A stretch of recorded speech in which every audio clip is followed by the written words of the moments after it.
Hey everyone, welcome to the channel. Today I want to talk about a cartoon that has been on the air for over 25 years, has survived 2 separate cancellations, crossed 450 episodes, been labelled the worst show on television more than 40 times by a single watchdog organisation, had 1 episode banned outright from ever airing in the United States, had another pulled from every streaming platform after a real-world bombing, been sued by celebrities, been protested by AIDS organisations and disability advocates, been denounced from pulpits and podiums and congressional offices, and through every single one of those things, never once stopped doing exactly what it was doing. The show is Family Guy. And the thing that makes Family Guy different from every other controversial television programme in history is that it does not stumble into controversy. It does not accidentally cross a line and then scramble to apologise.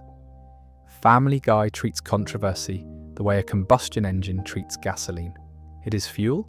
It is what makes the thing run. Seth MacFarlane and his team of writers have spent more than 2 decades finding the exact boundary between satire and genuine offence, and then stepping over it, sometimes brilliantly, sometimes catastrophically, but always deliberately, and never with apology. What we are going to do tonight is walk through the most controversial episodes in the entire history of this show. Not the funniest episodes, not the highest rated, the ones that caused real consequences in the real world. The one that Fox refused to broadcast on American soil and that still cannot be streamed anywhere in the United States to this day. The one that contained a throwaway joke about the Boston Marathon that aired a month before an actual bombing happened at the Boston Marathon and was pulled from television overnight. The one that tried to address domestic violence seriously and was ripped apart by critics, advocacy groups, and its own fan base for getting it catastrophically wrong. The one that introduced a transgender character and somehow managed to anger both progressive audiences and conservative watchdog groups at the same time. The one that killed a main character and generated one of the largest fan revolts in the history of internet culture. And several others that pushed Fox executives, the Federal Communications Commission, and the American public to the absolute edge of what they were willing to accept from 22 minutes of animation. Now, before we get into all of that, I need to explain something about the show itself that makes all of these controversies possible. Family Guy premiered on January 31st, 1999, on Fox. It was created by Seth MacFarlane, who at the time was only 24 years old, making him the youngest showrunner in television history at that point. The show was given a prime Sunday night slot between The Simpsons and The X-Files, which meant it had a massive built-in audience from the very first episode. That first episode, Death Has a Shadow, drew roughly 22 million viewers. For a debut, those are extraordinary numbers. But the show's early life was turbulent. The Parents Television Council, a conservative watchdog group that monitors broadcast content, targeted Family Guy almost immediately after it debuted. They launched letter-writing campaigns to Fox. They filed complaints with the FCC. They named Family Guy their worst TV show of the week on at least 40 separate occasions over the course of the show's run. They made it their mission to get the show cancelled, and for a while, it looked like they might succeed. Fox cancelled Family Guy after its 2nd season in May of 2000, though a last-minute reprieve led to 13 additional episodes being ordered to form a 3rd season. Then in May of 2002, Fox cancelled it again. This time, it looked permanent. The show was off the air from roughly February 2002 until May of 2005, a gap of more than 3 years. What happened during those 3 years is one of the most important stories in television history. Adult Swim, the late-night programming block on Cartoon Network, began airing Family Guy reruns on April 20th, 2003. That same week, the DVD box set of Seasons 1 and 2 was released. The reruns on Adult Swim became a massive ratings hit. The DVD sales were even bigger. The combination of the two created a cult following so large and so commercially undeniable that Fox did something almost unprecedented. On May 20th, 2004, they ordered 35 new episodes. Family Guy became the first television show in history to be revived primarily because of DVD sales. It returned to Fox on May 1st, 2005, and it has never been off the air since. He'd said that history matters because it tells you something fundamental about the relationship between Family Guy and the people who want it to go away. The show has been targeted by watchdog groups, protested by advocacy organisations, sued by public figures, and condemned by cultural critics for its entire existence. And every single time, the attention generated by the controversy has fed directly back into the show's popularity. The machine runs on outrage. It always has. So tonight, we're going to look at the individual episodes that generated the most outrage, the most backlash, and the most real-world consequences across more than 25 years of television. We're going to go through them one at a time, tell you exactly what happened in each episode, explain why it caused the reaction it did, and show you what the fallout looked like. And by the time we are done, you will understand something about this show that most people never quite put together. Family Guy is not a show that happens to be controversial. It is a show that is made of controversy. Strip that away, and there is nothing holding it up. That said, let us get into it. The first episode we need to talk about is one that most people have seen without ever knowing the strange and complicated history behind it. It is a season 3 episode called When You Wish Upon a Weinstein, and it is the first time in the show's history that Fox looked at what MacLeod and his writers had created and said no, not yet, maybe not ever. The episode sat unaired for years. It became one of the first so-called banned episodes of Family Guy. And the story of how it eventually made it to television tells you everything about the tension between the people who make the show and the people who pay for it. Here is what happens in the episode.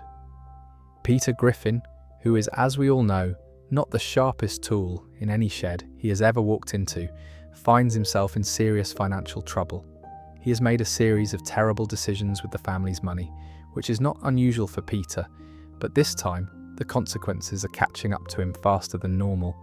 He looks around at his neighbours and his acquaintances and notices something.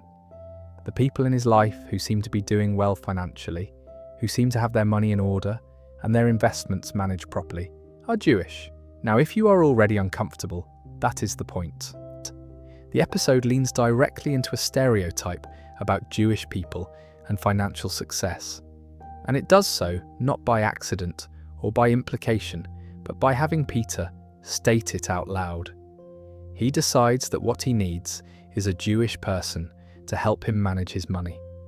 He wishes for one the way a child wishes for a toy. And through a series of events that are funny in the way that Family Guy is funny, which is to say broadly and without much concern for who might be watching, he meets a man named Max Weinstein. Max is everything Peter hoped for. He is smart, financially savvy, and Jewish. Peter immediately latches onto him. The centerpiece of the episode is a musical number called I Need a Jew. Peter sings it. It is exactly what it sounds like. It is a full production number in the style of a Broadway show tune. And the lyrics are built entirely around the idea that Peter needs a Jewish person to solve his financial problems. The song is catchy. It is well produced. It is performed with the same energy and commitment that Family Guy brings to all of its musical numbers, which has always been one of the show's genuine strengths. And it is also, depending on your perspective, either a sharp piece of satire that exposes the absurdity of ethnic stereotyping by having its dumbest character take the stereotype completely seriously, or it is a 3-minute song that reinforces an anti-Semitic trope on national television. Fox executives looked at this episode and saw the second interpretation winning. They pulled it before its original scheduled air date, which would have been sometime around the year 2000 during the show's initial Season 3 run. The specific concern was that the episode would be perceived as anti-Semitic. Not that it was anti-Semitic exactly. but that it would be perceived that way, and that the perception would be enough to cause significant problems for the network.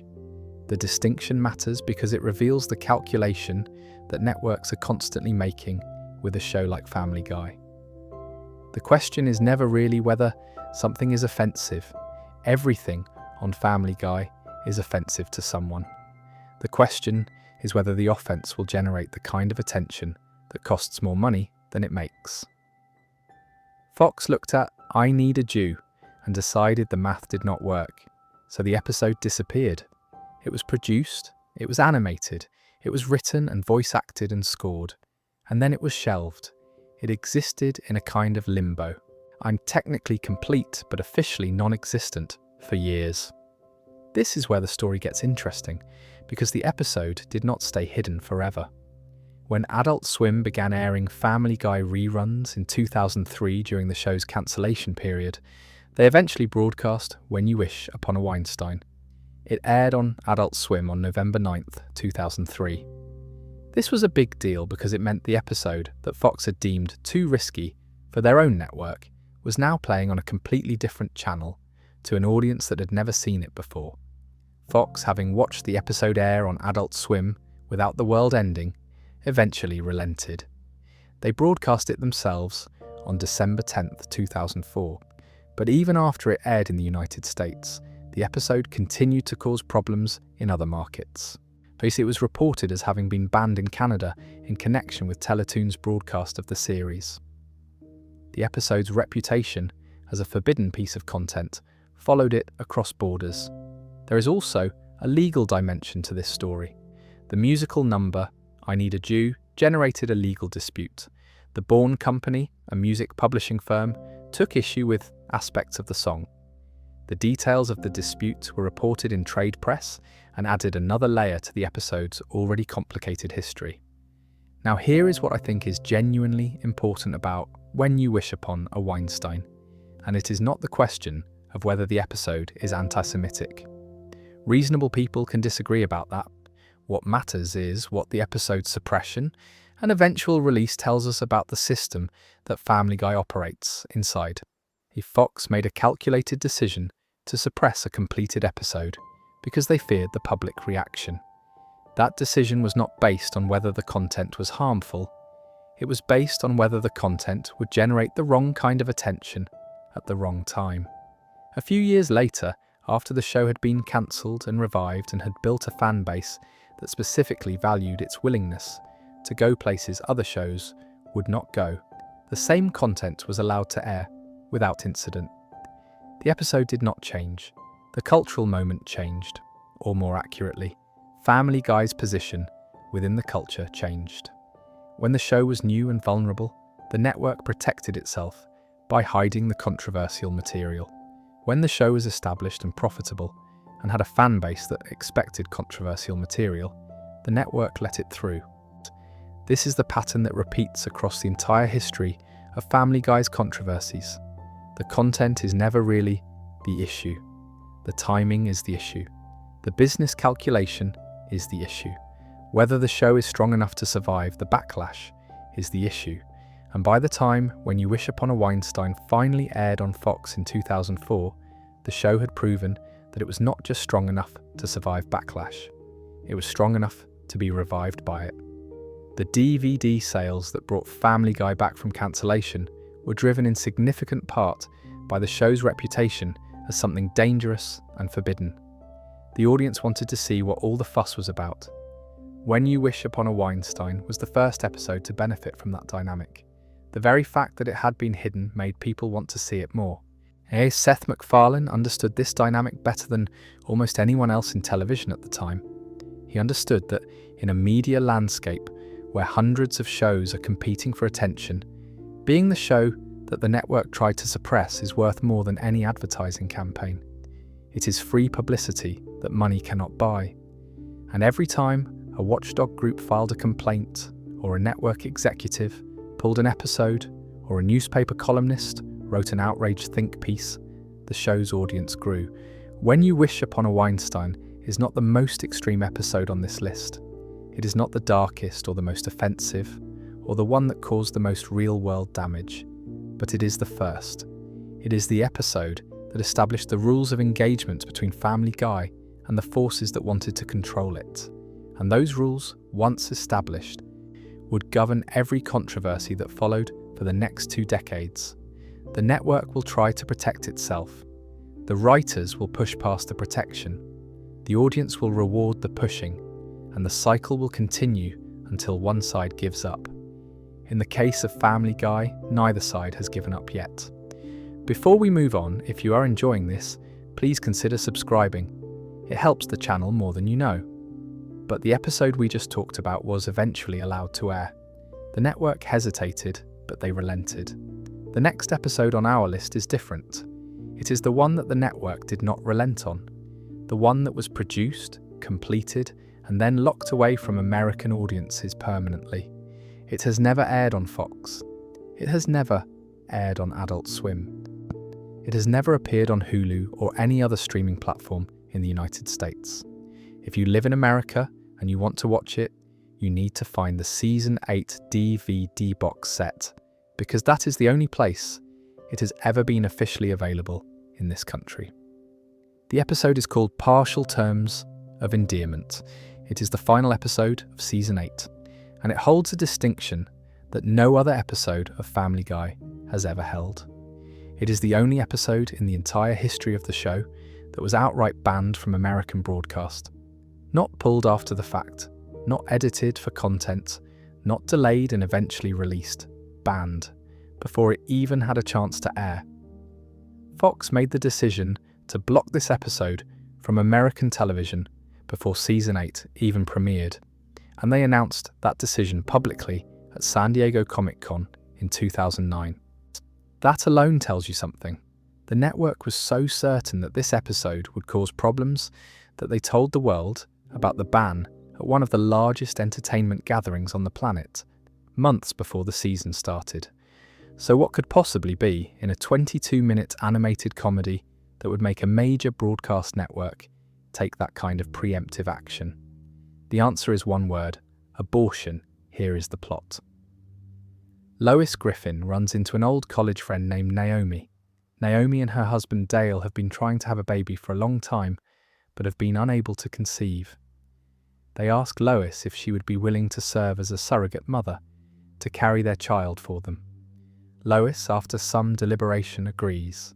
The procedure is successful. Lois is pregnant, and then Naomi and Dale are killed in a traffic accident. It happens suddenly and without warning, the way death tends to happen in Family Guy, which is to say, with a kind of blunt comedic efficiency that does not give the audience time to prepare. One moment they are alive and planning for their baby. The next moment they're gone. And Lois is left carrying a child that no longer has the parents who wanted it. This is where the episode goes to the place that Fox decided America could not go. Lois and Peter are now faced with a genuine moral dilemma. They have to decide what to do with this pregnancy. The couple who wanted the baby are dead. Lois did not intend to have another child of her own. The question becomes whether to continue the pregnancy or to have an abortion. Peter, in classic Peter fashion, does not handle this with any particular grace. He initially tries to cause Lois to miscarry through a series of increasingly absurd schemes, including hiring breakdancers and attempting a stunt that looks like something out of a Wile E. Coyote cartoon. These attempts fail. The question remains. Brian, the family dog, suggests they consider abortion as a legitimate option. Peter watches an anti-abortion propaganda video that presents a series of hypothetical people who would have been alive if they had not been aborted, including a man who would have killed Adolf Hitler and an America-loving brother of Osama bin Laden. The video is an obvious parody of real anti-abortion messaging, exaggerating the emotional manipulation to the point of absurdity. It convinces Peter to oppose the abortion. He physically drags Lois out of the clinic, but Lois makes her own decision, and after a night of discussion between them, she goes through with the abortion. The episode ends with Peter turning directly to the camera, breaking the fourth wall completely, and delivering one of the most jarring final lines in the show's history. He says simply, "We had the abortion. The screen cuts to black. That is it. That is the episode. And Fox said no. Now, to understand why this episode was treated so differently from every other controversial thing Family Guy has ever done, you need to understand the specific cultural position that abortion occupies in American media. Family Guy had by this point made jokes about AIDS. It had made jokes about the Holocaust. It had made jokes about paedophilia, about terrorism, about racial violence, about disability, about religion, about rape. None of those topics caused the network to ban an episode. Abortion did. This is not because abortion is more serious than those other topics. Some of them are obviously more serious. It is because abortion is the one topic in American public life where there is no safe comedic ground. Every other controversial subject has a position from which you can make a joke without alienating your entire audience. You can joke about terrorism from the perspective of condemning the terrorists. You can joke about racism from the perspective of exposing the racists. There is always a side the audience can stand on while laughing. With abortion, that safe ground does not exist in American culture. If you make a joke that treats abortion lightly, you lose the audience that believes it is murder. If you make a joke that treats it as a weighty moral tragedy, you lose the audience that believes it is a basic medical procedure. There is no angle from which the joke works for everyone, and for a broadcast network that sells advertising to companies that want to reach everyone, that is an unsolvable problem. Family Guy did not tiptoe around this. The episode ends with the family having an abortion and Peter announcing it directly to the audience. There is no moral hand wringing in the final moment. There is no suggestion that it was a difficult decision that will haunt them forever. There is a man looking into a camera and stating a fact. We had the abortion. The end. Fox looked at that ending and at everything leading up to it and made a business decision. The decision was that no amount of ratings or cultural conversation was worth the firestorm that would follow airing this episode in the United States. They told Adult Swim not to air it either, cutting off the secondary broadcast route that had worked for When You Wish upon a Weinstein. But here is the part that makes this story genuinely fascinating. The episode was not suppressed everywhere. BBC Three in the United Kingdom aired Partial Terms of Endearment on June 20th, 2010 in its regular prime-time slot of 10:30 at night. It reached 1 million homes. It received positive reviews from fans and critics. The world did not end. Nobody rioted. The British audience watched a cartoon family deal with the question of abortion, absorbed it, and moved on with their lives. The contrast is stark and it is specific. And the exact same piece of content that an American network deemed too dangerous for American audiences was broadcast in prime time in Britain without incident. The episode did not change between the American suppression and the British broadcast. The content was identical. What changed was the cultural context. In Britain, abortion is not the same kind of cultural flashpoint that it is in the United States. It is a legal medical procedure that does not carry the same political charge. A cartoon making jokes about it is simply a cartoon making jokes. In America, it is a declaration of war. Partial Terms of Endearment remains unavailable on Hulu. It is not on Disney+. It is not on any streaming platform in the United States. If you want to see it, you need the Season 8 DVD box set. That box set is the only official way to access this episode in its country of origin, more than 15 years after it was made. There is something worth sitting with in that fact. Family Guy has made jokes about a man with end-stage AIDS being serenaded by a barbershop quartet. It has depicted children in violent and sexual situations. It has parodied the Holocaust with a Jewish character present. It has shown Peter Griffin running over marathon runners with a car. All of those things aired on American television without the network pulling the episode. But a cartoon woman having an abortion and a cartoon man telling the audience about it was the one thing that could not be shown. The writers of Family Guy have never publicly expressed regret about the episode. They included it on the DVD specifically so that audiences could see what Fox had refused to broadcast. The fact that the episode exists at all, complete and watchable, is a kind of statement. They made it. They finished it. They knew it would never air. And they released it anyway, through the one channel still available to them. Partial terms of endearment is the clearest window into the limits of what Family Guy is allowed to do. Not the limits of what it is willing to do, because the writers clearly were willing to go all the way with this subject. The limits are external.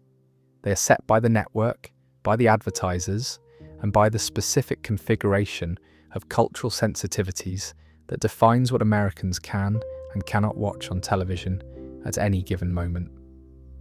Every other controversial episode on this list aired. Some were pulled afterward, some were censored, some generated backlash that lasted for years, but they all made it to a screen. This one did not. And the reason it did not tells you more about America's relationship with comedy and taboo than any think piece or academic paper ever could. Before we move on, if you are enjoying this deep dive, please consider subscribing. It helps the channel tremendously. Now, the next episode we need to talk about is not about a single banned piece of content. It is about something bigger. It is about the ongoing, decade-long, extraordinarily public war between Family Guy and the single organisation that has worked harder than anyone else in America to get the show pulled off the air entirely. The organisation is called the Parents Television Council. They are a conservative non-profit watchdog group that monitors what they consider to be indecent content on broadcast television, and they have been at war with Family Guy since the day the show premiered.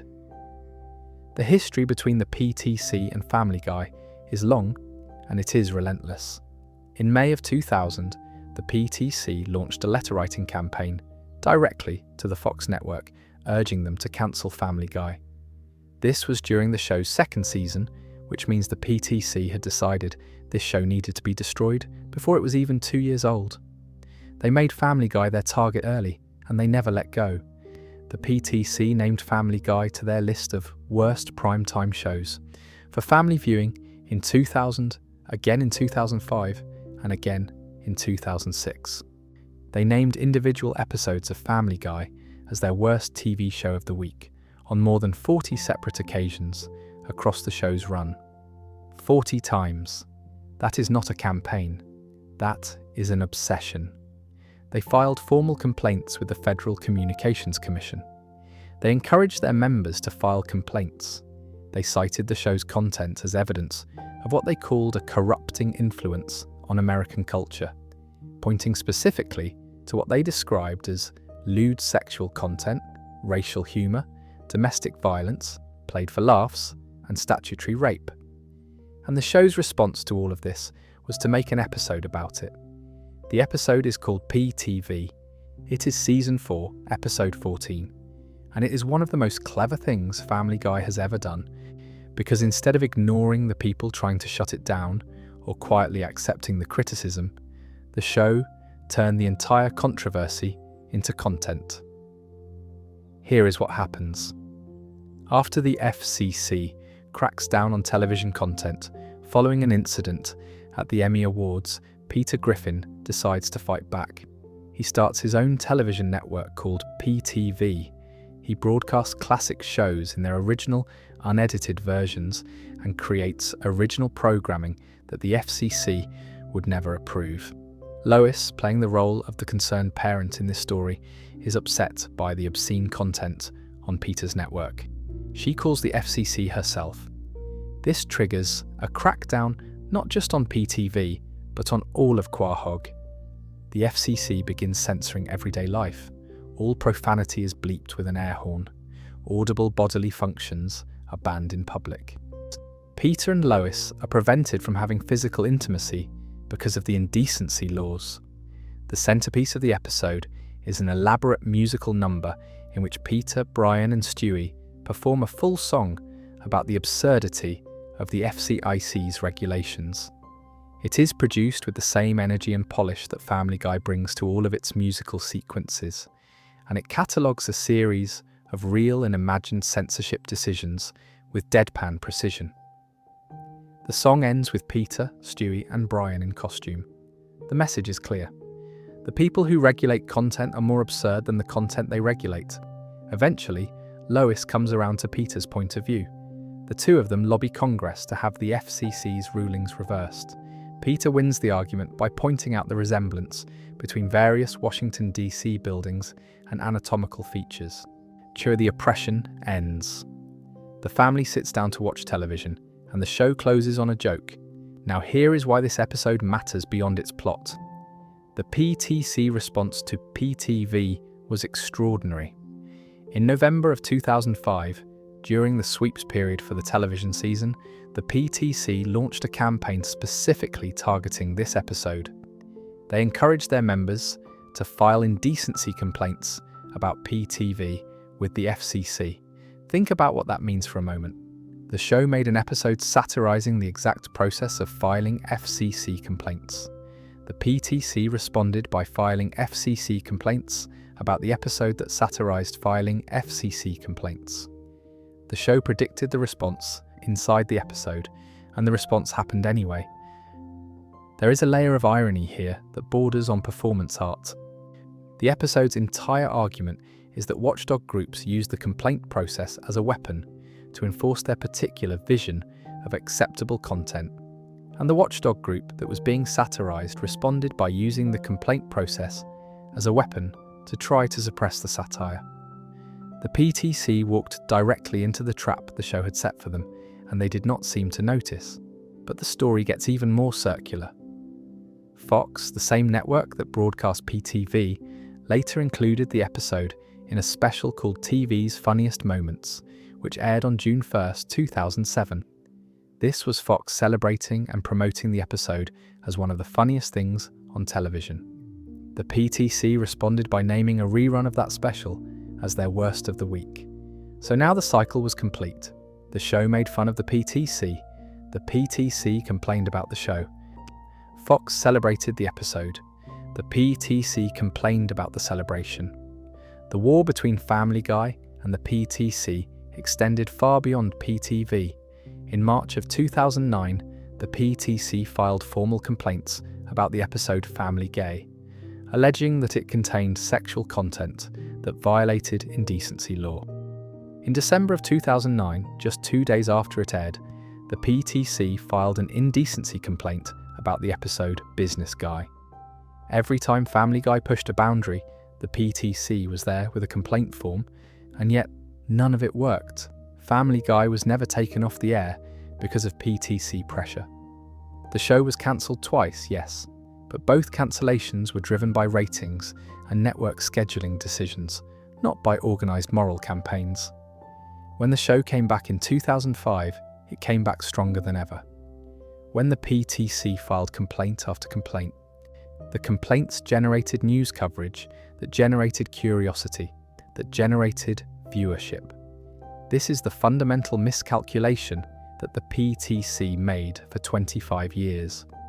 They treated Family Guy as if it were a conventional television show that could be damaged by negative publicity. But Family Guy is not a conventional television show. It is a show that feeds on negative publicity the way other shows feed on critical acclaim.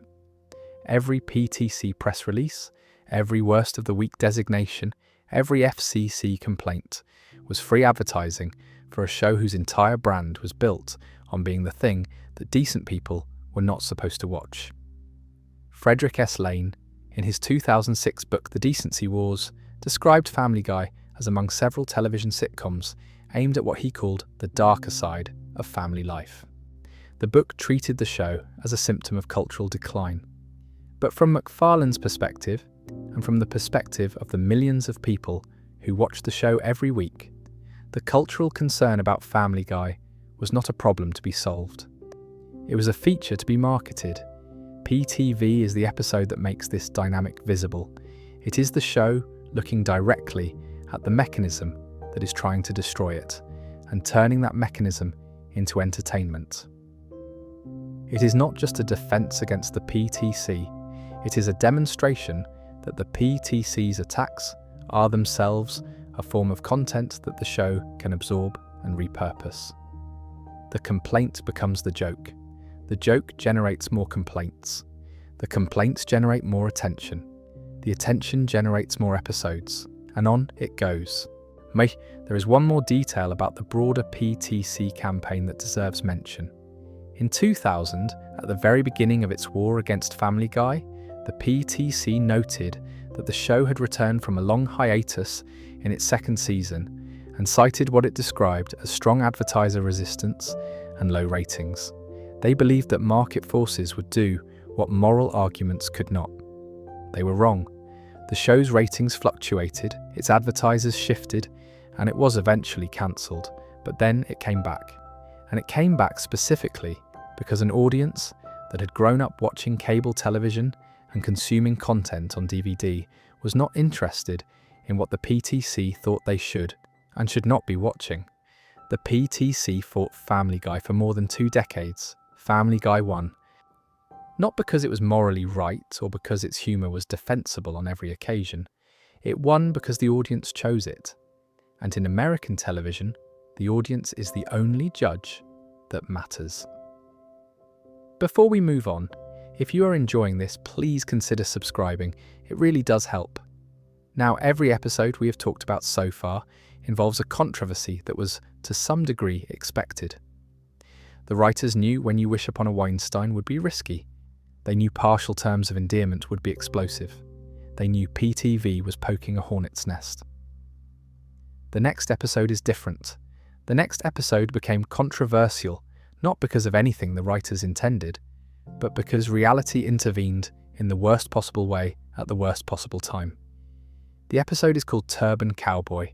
It is Season 11, Episode 15, and it is the most dangerous piece of content Family Guy has ever produced. Not because of what the writers put in it on purpose, but because of what happened in the real world 1 month after it aired. Here is the setup. Peter Griffin is in Las Vegas. He has some kind of accident. He ends up in a hospital. While recovering, he meets a man named Mahmoud, who is Muslim. Peter, being Peter, is immediately fascinated by Islamic culture in the way that Peter is fascinated by anything he has just encountered for the first time, which is to say, completely, unconditionally, and without any understanding of what he is actually getting involved in. Mahmoud invites Peter to a gathering. Peter goes. The gathering turns out to involve terrorists who are planning to blow up a bridge. Peter, who stumbled into this situation the way he stumbles into everything, is now in the middle of a terrorist plot. His friends suspect him of being involved. The plot accelerates. Peter eventually realizes his mistake and rushes to escape the exploding bridge. Now the episode was criticized on its own merits for what many viewers and critics felt were insensitive jokes about Muslims and Islamic culture. The show depicted Muslim characters in ways that reinforced negative stereotypes in a country where those stereotypes already cause real harm to real people. This was the controversy the writers might have expected. It was the kind of backlash that Family Guy has weathered many times before. A show that makes jokes about everyone will inevitably make jokes that specific communities find hurtful. And the Muslim community had legitimate reasons to feel targeted by this episode. But that is not what made Turban Cowboy famous. What made it famous was a single cutaway gag. A quick joke, disconnected from the main plot the way cutaway gags always are on Family Guy, that depicted Peter Griffin driving a car through the Boston Marathon, running over and killing multiple runners. The cutaway was a dark joke. Family Guy is full of dark jokes. On any other day, in any other timeline, it would have been one more entry in the show's long catalogue of horrifying throwaway gags that make you laugh, and then make you feel bad for laughing. But Turban Cowboy aired in March of 2013. Roughly 1 month later, on April 15th, 2013, 2 pressure cooker bombs detonated near the finish line of the actual Boston Marathon. 3 people were killed. Hundreds were injured. It was one of the worst terrorist attacks on American soil since September 11th, 2001. In the immediate aftermath of the bombing, someone took the cutaway gag from Turban Cowboy, the one showing Peter driving through the Boston Marathon, and edited it together with other clips from the episode in a way that made it look like Family Guy had somehow predicted the attack. The edited clip went viral. It spread across social media at enormous speed. The suggestion, stated or implied depending on who was sharing it, was that the show had contained advanced knowledge of the bombing, or at the very least had made a joke that was so disturbingly close to reality that it required explanation. The clip was a hoax. It was edited dishonestly, combining scenes from different parts of the episode that did not originally appear together. The cutaway about the Boston Marathon and the plot about terrorism were separate elements of the episode, not a single connected narrative. But the hoax did not need to be true to cause damage. The image of a cartoon Peter Griffin ploughing through marathon runners, shared alongside news footage of actual carnage at the Boston Marathon, was enough. The response was immediate. The episode was pulled from Hulu and from Fox's own website in April of 2013. It disappeared from streaming entirely. Unlike When You Wish Upon a Weinstein, which sat on a shelf for a few years before being released, Turban Cowboy was actively removed from platforms where it had already been available. The episode was not just hidden, it was erased. Seth MacFarlane himself reportedly expressed regret about the scene. This is notable because MacFarlane has historically been defiant about the show's controversial content. He has rarely backed down from a joke, or acknowledged that the show went too far. But the Boston Marathon cutaway was different. This was not a case of a joke offending a particular group or pushing a cultural boundary. This was a case of a fictional depiction of violence aligning with real violence in a way that made the fiction feel complicit, even though the timing was purely coincidental. The episode stayed off streaming platforms for nearly a decade. It did not return to Hulu until September of 2022, more than 9 years after it was pulled. During those 9 years, it existed only on the Season 11 DVD. For most of the streaming audience, it simply did not exist. Now, there is something important to understand about why the Turban Cowboy situation was qualitatively different from every other Family Guy controversy. With every other episode on this list, the controversy is about the content itself. People argue about whether the joke was too dark, or the subject was too sensitive, or the treatment was too callous. Those arguments are about creative choices. They are about what the writers decided to put on the screen. Turban Cowboy is controversial because of something the writers had no control over. They did not predict the Boston Marathon bombing. They did not know it was going to happen. They made a dark joke about a public event, which is something the show does constantly, and reality turned the joke into something that looked like prophecy. And this is the nightmare scenario for any show that trades in dark humor about real-world events. When you make jokes about terrible things, you are gambling that the terrible thing will stay fictional. Most of the time, it does. The joke about Peter driving through a marathon is dark and tasteless, and funny in the way that dark, tasteless things can be funny when they're clearly hypothetical. But when the hypothetical becomes real, when the joke stops being a joke because the thing it describes has actually happened, the comedy evaporates, and what is left is just an image of violence that now carries the weight of actual death. Family Guy has made thousands of dark jokes across its history. Most of them have aged without incident, but Turban Cowboy will never be just another episode. And it will always be the episode that aired a month before the Boston Marathon bombing. It will always carry the image of cartoon runners being hit by a cartoon car next to real runners being hit by real shrapnel. That is not something that can be undone by time or by the episode's return to streaming. The broader lesson of Turban Cowboy is about the risk inherent in the kind of comedy Family Guy practices. When you build a show around making jokes about the worst things that can happen, you accept a specific kind of risk. The risk is that one day, the worst thing you joked about will actually happen, and when it does, your joke will be standing right next to the reality, and the distance between them will be zero. Most shows avoid this risk by staying away from certain subjects. Family Guy has never been willing to stay away from anything. That willingness is what made the show famous, and it is what created the turban cowboy problem. You cannot be the show that jokes about everything, and also be the show that is never caught standing next to a real tragedy. Those two things are incompatible. If you joke about enough terrible things for long enough, eventually one of them will come true. And when it does, you will not be able to explain the coincidence away, because the audience will not be listening to explanations.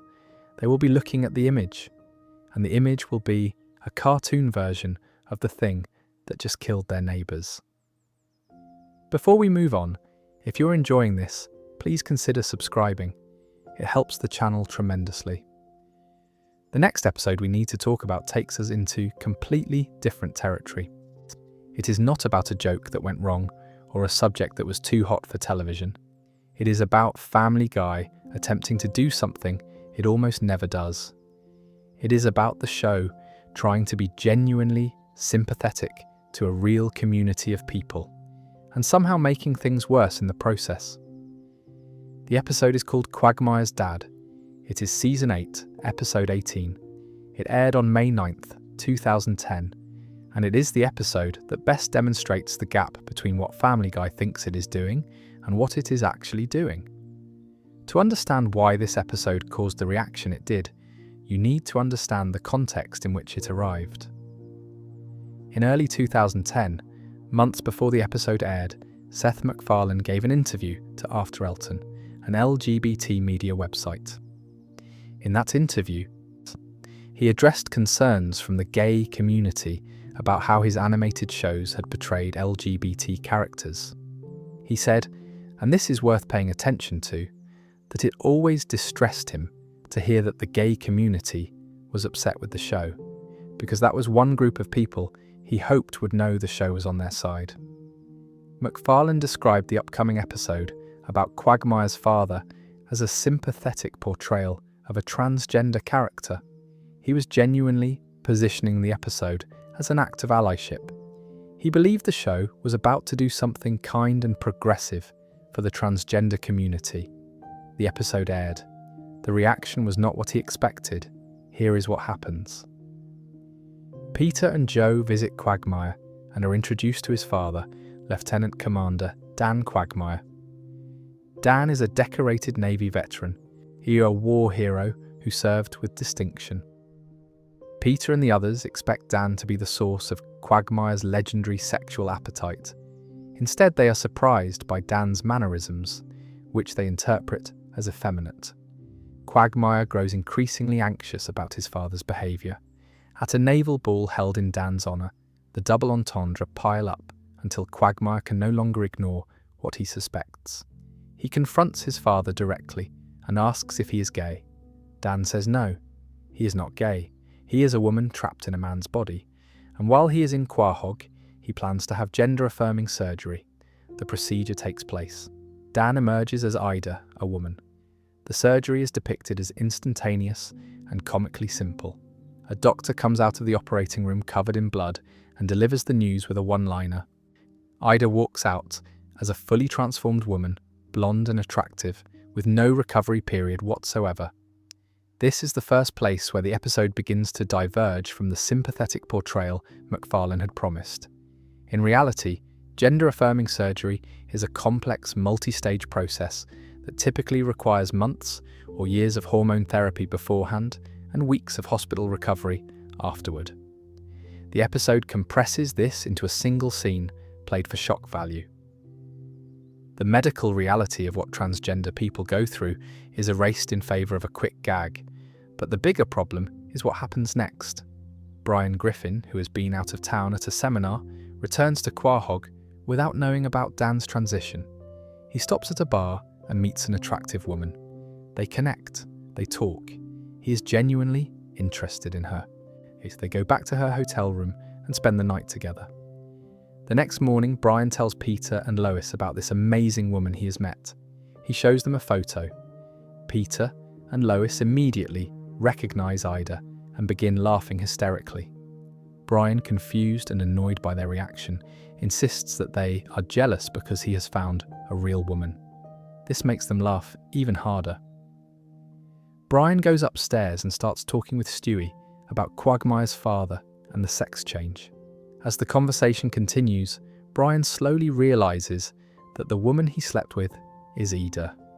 His reaction is the scene that would define the episode and follow it forever. Brian vomits. He does not vomit briefly. He vomits for 30 unbroken seconds. It is an extended, graphic, deliberately drawn-out sequence of a character being physically sickened by the revelation that he slept with a transgender woman. 30 seconds of continuous vomiting on network television. The Gay and Lesbian Alliance Against Defamation, known as GLAAD, criticised the episode for its portrayal of transgender identity. The criticism was specific and it was pointed. The vomiting scene was not just a joke about Brian being surprised. It was, in their view, a depiction of transgender women as inherently disgusting, as something that a man should be physically revolted by. The scene reinforced a stigma that transgender people face in their real lives. The idea that intimacy with a transgender person is something to be ashamed of, something that should provoke a visceral negative reaction. The Parents Television Council, coming from the opposite end of the political spectrum, also criticised the episode. They named it their worst TV show of the week, citing what they called an outrageously stereotyped character. So the episode managed to offend both the progressive advocacy group that supports transgender rights and the conservative watchdog group that opposes what it considers sexual deviance on television. It is genuinely difficult to create a piece of content that angers both sides of a cultural divide simultaneously. But Family Guy found a way, MacFarlane responded. In a September 2010 interview with Details magazine, he expressed surprise at the negative reaction. He defended the vomiting scene by comparing it to a hypothetical situation where a gay man encounters female anatomy. He continued to insist that Ida was a sympathetic character and that the episode treated her with respect. The audience did not agree. The episode drew 7.22 million viewers, which meant a large number of people saw the vomiting scene and the events surrounding it.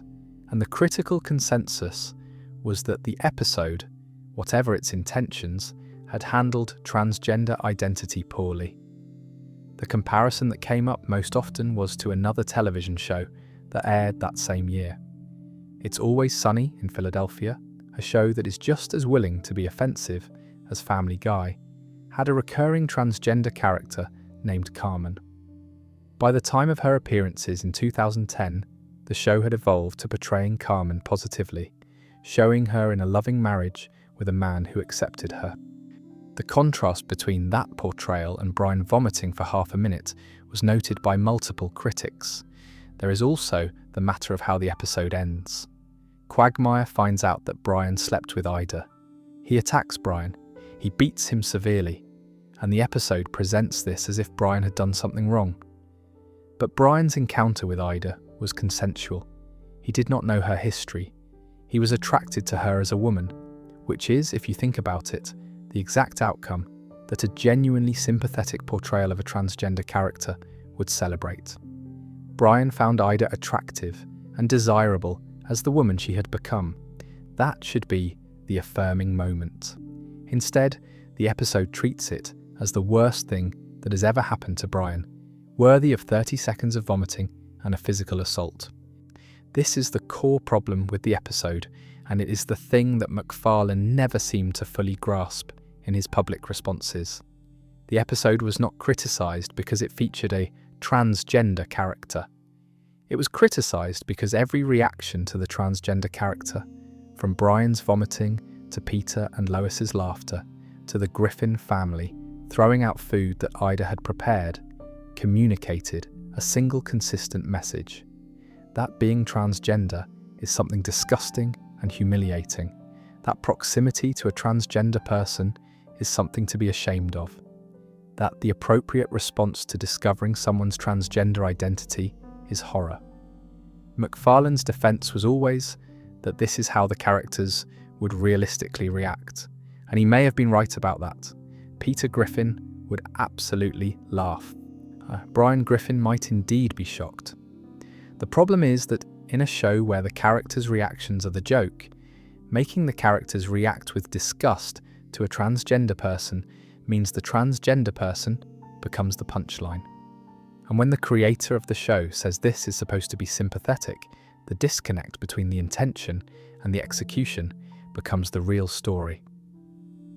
Quagmire's Dad is the episode that taught Family Guy something about the limits of its own approach. The show's usual method is to be equally offensive to everyone, to make jokes about all groups with the same level of irreverence, so that no one can claim they are being singled out. But this only works if the jokes are actually equivalent. Making a joke about Peter being fat and making a joke about a transgender woman's existence being revolting are not the same kind of joke. One targets a fictional character's fictional body. The other reinforces a real stigma that affects real people in ways that can be measured in discrimination, violence, and suicide rates. The episode has never been pulled or banned. It remains available on all the platforms that carry Family Guy. But it sits in the catalogue as a reminder that good intentions are not the same as good execution, and that a show's creator insisting something is sympathetic does not make it so. Before we move on, if you are enjoying this, please consider subscribing. It helps the channel more than you know. The next episode we need to discuss is in some ways the opposite of Quagmire's Dad. Where that episode failed because it tried to be serious and sympathetic and got it wrong, the next episode failed because it tried to be serious and dramatic and got something else wrong entirely. It is the episode where Family Guy attempted to address domestic violence, and the result was one of the most uncomfortable half hours in the history of animated television. The episode is called Screams of Silence, the story of Brenda Q. It is Season 10, Episode 3. It aired on October 30th, 2011. It was written by Alex Sulkin and directed by Dominic Bianchi, and it is, by almost every critical and audience measure, the most uncomfortable episode Family Guy has ever produced. Every other controversial episode on this list is controversial because of a joke. Somebody made a joke that was too dark, too insensitive, too close to a real tragedy, or too poorly aimed at a vulnerable group. The controversy was always about the comedy. Screams of Silence is different. Screams of Silence is controversial because the show stopped joking. Family Guy decided to make a serious episode about domestic violence. Not a satirical episode, not a dark comedy episode with an underlying message wrapped in absurdist humour. A serious, dramatic, mostly unfunny episode about a woman being beaten by her boyfriend while the people around her failed to help. And the result was a disaster. Here is what happens. The episode opens with Peter, Joe, and Quagmire planning a fishing trip. Quagmire does not show up. Peter and Joe go to his house to check on him and discover that he has nearly killed himself through autoerotic asphyxiation. They rush him to the hospital.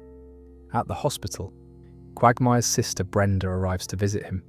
She brings along her boyfriend Jeff. Jeff is loud. Jeff is aggressive. Jeff is, from the moment he appears on screen, recognizable as an abuser. He harasses Brenda throughout the visit. He speaks to her with contempt. The signs are obvious and immediate. Quagmire wakes up from his coma. Brenda agrees to stay and help him recover. What follows is an extended sequence in which the entire neighbourhood is subjected to Jeff's violence. He screams at Brenda. He controls her behaviour. He dominates every room he enters with the threat of physical harm. Quagmire asks Lois to talk to Brenda about leaving Jeff. Lois takes Brenda to lunch. During the meal, Lois notices that Brenda is wearing sunglasses indoors. She asks Brenda to take them off. Brenda removes the sunglasses, revealing a bruise over her eye. Lois tries to convince Brenda to leave. Brenda makes excuses for Jeff's behaviour. She rationalises. She defends him. Lois is disgusted but unable to break through. At the Drunken Clam, Quagmire, Peter, and Joe discuss the situation. Joe, who is a police officer, explains that under the law, the police cannot intervene in a domestic violence situation unless the victim files a formal complaint. Joe suggests an intervention. The intervention scene is where the episode's problems become most visible. Quagmire reads a letter to his sister. The letter is emotional. He tells Brenda that the person he sees before him is no longer the sister he grew up with. He says she has become just a punching bag. He begs her to leave Jeff. The scene is played straight. There is no irony. There is no comedic undercutting. Quagmire is genuinely crying. The audience is supposed to feel the weight of the moment, and the moment does carry weight. But it also carries something else. In the letter, Quagmire essentially blames Brenda for choosing to stay.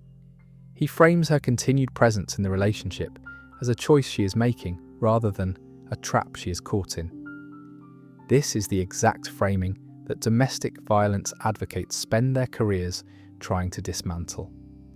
The idea that a victim of abuse is choosing to be abused, that she could leave if she really wanted to, is one of the most harmful misconceptions about domestic violence. And here it was, presented without challenge in the emotional centerpiece of the episode. The intervention almost works. Brenda seems ready to leave. Then Jeff walks in. Under pressure from Jeff, Brenda announces that they are engaged and that she's pregnant. Quagmire is devastated. Later that night, the men discuss what to do. Quagmire proposes that they kill Jeff. Joe, being a police officer, initially objects on legal grounds. Then they witness Jeff striking Brenda through a window. Joe changes his mind. The three men invite Jeff on a hunting trip with the intention of killing him and making it look like an accident. Jeff, who is not stupid, figures out what is happening. He knocks out Peter and Joe and takes Quagmire into the deeper woods at gunpoint, intending to kill him. Jeff begins strangling Quagmire. Quagmire appears to die. Jeff starts digging a grave. But Quagmire, who, as the show has established, is accustomed to being choked through his other activities, revives. He gets behind the wheel of a car and runs Jeff over, killing him. Joe writes a fake breakup note from Jeff. They give it to Brenda. Brenda reads the note and accepts that Jeff has left her. She never learns the truth. The episode ends. Brenda was voiced by Caitlin Olsen, who is best known for playing Sweet Dee on It's Always Sunny in Philadelphia. Her performance was one of the few elements that received genuine praise from critics. She brought a vulnerability to the character that the writing did not always support. The critical response was swift and it was brutal. A Jay Hammer of Showbiz Tonight said that, like many other people, he was just shocked by what he saw on Family Guy that night. He described it as a depressing half hour of television. In the same segment, television host Wendy Walsh of The Doctors identified the fundamental problem with the episode's approach. She said that the main theme of the show was about this poor woman who was too dumb to leave her relationship, and that domestic violence is far more complicated than that. She pointed out that watching someone rationalize a domestic violence relationship, which is the kind of thought process that actually goes on in real life, is not satire anymore. It is just cruelty. Nando DeFino of Mediaite agreed that the episode had gone too far. He compared it to the previously banned episodes in the show's history, suggesting that Screams of Silence belonged in the same category of content that should not have aired. Whitney Jefferson of Jezebel called the episode a collection of disgusting non-jokes. She identified something that many viewers felt watching it. The episode was trying to be funny and serious at the same time, and it could not figure out which one it wanted to be. The jokes that appeared in between the serious scenes felt wrong. The serious scenes that appeared between the jokes felt exploitative. The whole thing existed in a tonal no man's land where nothing worked. In 2014, 3 years after the original broadcast, a director's cut of the episode was released that attempted to address some of the criticisms. Scenes were deleted and redone. The fact that the production team went back and re-edited the episode years later is itself an acknowledgement that the original version did not work. There is a fundamental structural problem with what Screams of Silence tried to do, and it is a problem that cannot be fixed by better writing or more sensitive editing. The problem is that Family Guy has spent its entire existence teaching its audience that nothing matters. The show's entire comedic philosophy is built on the idea that everything is a joke, that pain is temporary, that consequences reset at the end of every episode, and that the appropriate response to any situation, no matter how serious, is irreverent humour. When you spend 20 years building that contract with your audience, and then suddenly ask them to take something seriously, the contract breaks. The audience does not know what to do. They have been trained to laugh at Peter Griffin beating up a man in a chicken suit for 5 minutes. They have been trained to laugh at Stewie's homicidal schemes against his mother. They have been trained to laugh at death and injury and cruelty because the show has always signalled that none of it is real, none of it matters, and none of it has lasting consequences. And then the show presents an episode about a woman being beaten by her boyfriend and says this time it is real, this time it matters, and this time you should not be laughing. The audience cannot make the adjustment. They are watching the same characters, in the same animation style, in the same time slot, and they are being told that the rules have changed. The rules have not changed. 3 episodes later, Peter will be hitting someone for laughs, and nobody will think twice about it. This is the trap that Screams of Silence walked into. It tried to import gravity into a universe that runs on weightlessness. It tried to make the audience care about fictional violence in a show that has used fictional violence as a punchline since its first episode. And the result was not empathy or understanding or a genuine conversation about domestic violence. The result was confusion, discomfort, and a widespread feeling that the show had not earned the right to make this particular statement. Other animated shows have handled serious subjects successfully. The Simpsons has done it. BoJack Horseman built an entire series around it. But those shows established the rules for seriousness within their own worlds. They built the emotional infrastructure first. Family Guy never did that. It spent 20 years demolishing emotional infrastructure, and then it tried to build a house on ground it had already leveled. Before we move on, if you are enjoying this analysis, please consider subscribing. It helps the channel tremendously. The next episode on our list is controversial for a completely different reason. It is not about a sensitive social issue, or a real-world tragedy, or a banned piece of content. It is about something much simpler and much more personal. It is about a show killing a character that millions of people loved and watching as those millions of people lost their minds. The episode is called Life of Brian. It is Season 12, Episode 6. It aired on November 24th, 2013, the Sunday before Thanksgiving. And what happened in the 48 hours after it aired was one of the most intense fan revolts in the history of television. Brian Griffin is one of the original main characters of Family Guy. He has been on the show since the very first episode in 1999. Wham, he is the family dog. He is also, depending on the episode, an aspiring novelist, a liberal intellectual, a functioning alcoholic, a terrible romantic partner, and Stewie Griffin's best friend. He is voiced by Seth MacFarlane, who has always treated Brian as one of the show's most personal characters. Brian is, in many ways, MacFarlane's voice within the show. His political opinions, his cultural references, his pretensions and his insecurities are all reflections of the man who created him. For 14 years and 12 seasons, Brian had been a constant. No matter what happened on the show, no matter how many episodes pushed boundaries or courted controversy, Brian was always there at the end of it. He was the one character the audience could rely on to remain present and accounted for. And then the show killed him. Wow, here is what happens. In Life of Brian, Brian is struck by a car. It is sudden. It is not played for comedy. There is no elaborate setup, no dramatic irony, no dark joke that leads to the moment. Brian is simply hit by a car while playing with Stewie in the street. He's rushed to the vet. The family gathers around him. He dies. The scene is played with genuine emotion. The Griffin family mourns. Peter, who has spent the series treating Brian alternately as a friend and as furniture, is visibly grief-stricken. Stewie, Brian's closest companion in the show's universe, blames himself. He had destroyed his time machine in an earlier scene, which means he cannot go back and prevent the accident. The one character who has the tools to fix any situation is unable to fix this one. The family holds a funeral, they grieve, and then, because life on Family Guy continues even when a main character dies, they adopt a new dog.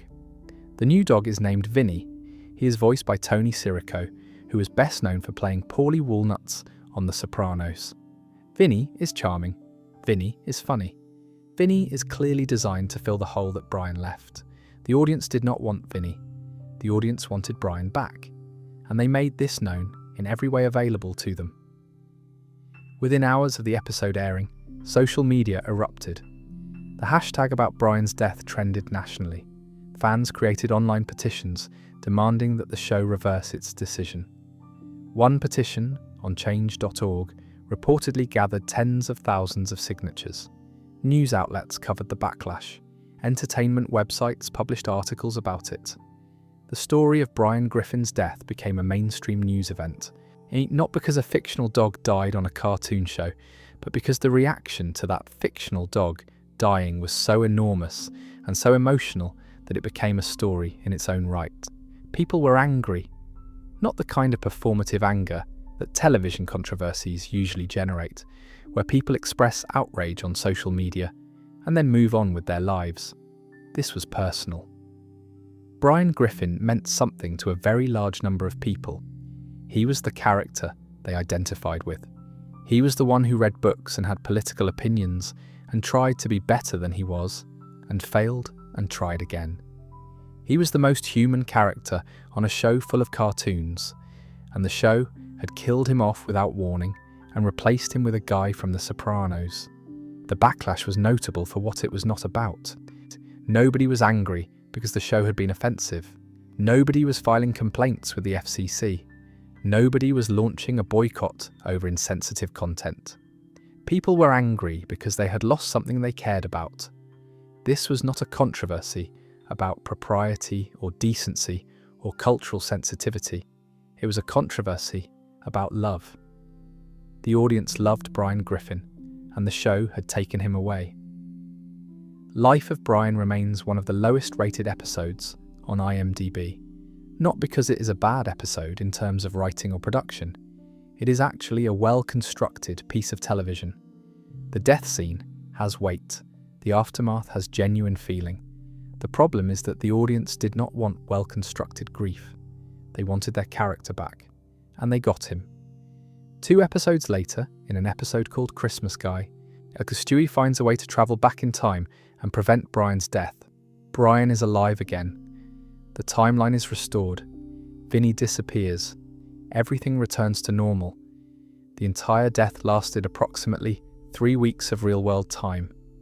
Brian was dead for 2 episodes, plus the gap between air dates, and then he was alive again, as if nothing had happened. Now, there are 2 ways to read what the show did here. The generous reading is that the writers wanted to tell a genuine story about loss and mortality to show the audience what the show would feel like without one of its core characters, and to create a powerful emotional moment that would be remembered long after the episode aired. The fact that they brought Brian back does not diminish the emotional impact of the death. It simply means the story had a happy ending. The less generous reading, and the one that most critics and many fans arrived at, is that the whole thing was a calculated publicity stunt. The writers knew that killing Brian would generate enormous attention. They knew it would dominate social media and news coverage for weeks. They knew the petitions and the outrage would keep Family Guy in the national conversation at a time when the show was deep into its run and no longer generating the kind of cultural buzz it had in its earlier years. And they knew all along that they were going to bring him back, which meant the grief they put the audience through was manufactured. It was a mechanism for generating attention, not a sincere, creative choice. The truth is probably somewhere in between. Television writers are both artists and business people. They make creative decisions and they make commercial decisions, and sometimes those decisions are the same decision. Killing Brian was good drama and good marketing simultaneously. The fact that it worked on both levels does not mean one motive was more real than the other. But here is the thing about Life of Brian that connects it to every other episode on this list. Every controversial Family Guy episode generates attention. Every controversy feeds back into the show's cultural presence. And every time the audience reacts strongly, whether with anger or grief or outrage or disgust, the show benefits. Life of Brian was not offensive in the way that Turban Cowboy was offensive, or Partial Terms of Endearment was offensive. It was offensive in the way that a magic trick is offensive when you realise you have been fooled. The audience gave the show their genuine emotions for 3 weeks, and the show gave them back a character who had never really been in danger. The lesson of Life of Brian is that Family Guy's relationship with its audience is not just built on laughter or shock or outrage, it is also built on emotional manipulation. The show knows how much the audience cares about these characters, even characters on a show where the fundamental rule is that nothing matters and everything resets. Brian's death proved that the audience's emotional investment is real, even when the show's commitment to consequences is not.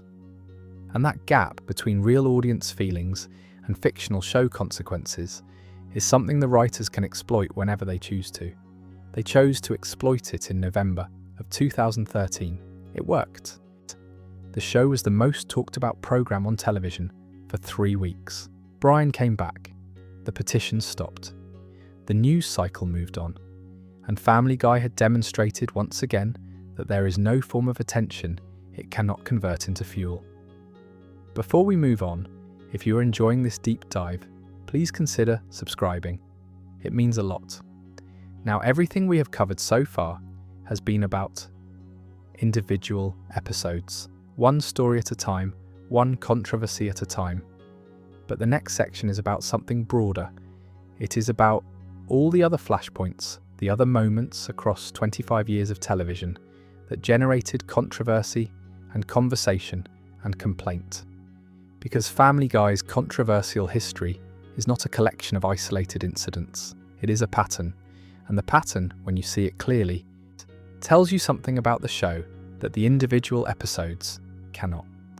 Let me walk you through the other major flashpoints that shaped Family Guy's reputation as the most controversial animated show in American history.